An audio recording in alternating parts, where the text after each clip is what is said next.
This game is called Times 10. It is from Do the Math Multiplication Module C. In order to play this game, you'll need a Times 10 game board A. You'll also need workspace page 19. You can split the students into pairs and they'll share the workspace page.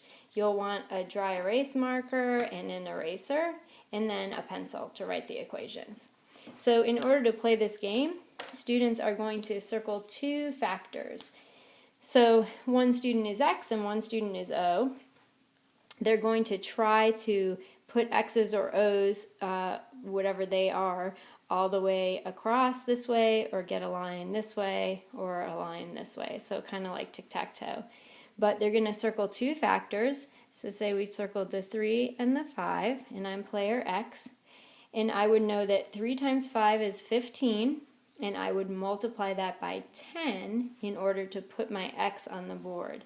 So you're going to write that once you've made your X on the board, which would be 150, and your partner's going to check you on that.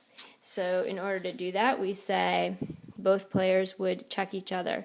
3 times 5 is the first equation, and that is 15. 15 times 10. First I'm going to do 15 times 10 is 150. Okay, and that's what I marked. So both players know that that's correct, and that's where we're going to end that turn.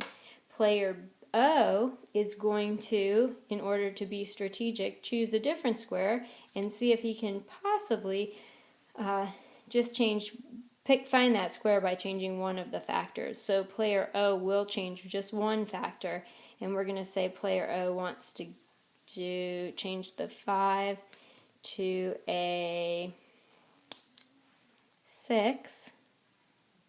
And player O is going to say 3 times 6 is 18. 18 times 10 is 180. Alright, and then they're going to write that equation on their board. 3 times 6 equals 18. 18 times 10 equals 180. And they'll continue on. Player A would erase one factor. So let's say player A really wants 280. So let's see, no. Or they could erase the 3. No. Where could we go to? Oh, yep, they could erase this 6 and do a 7 here. 3 times 7 is 21. 21 times 10 is 210.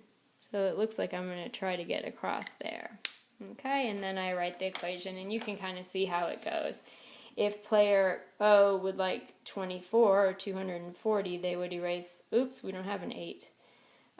Maybe erase the 3 and circle the 6 to get 42, and they would put their O on 420. So you see how that game goes. Whoever gets O's all the way down, O's all the way diagonal, O's all the way across, or X's all the way down, diagonal, or all the way across is the winner of this game.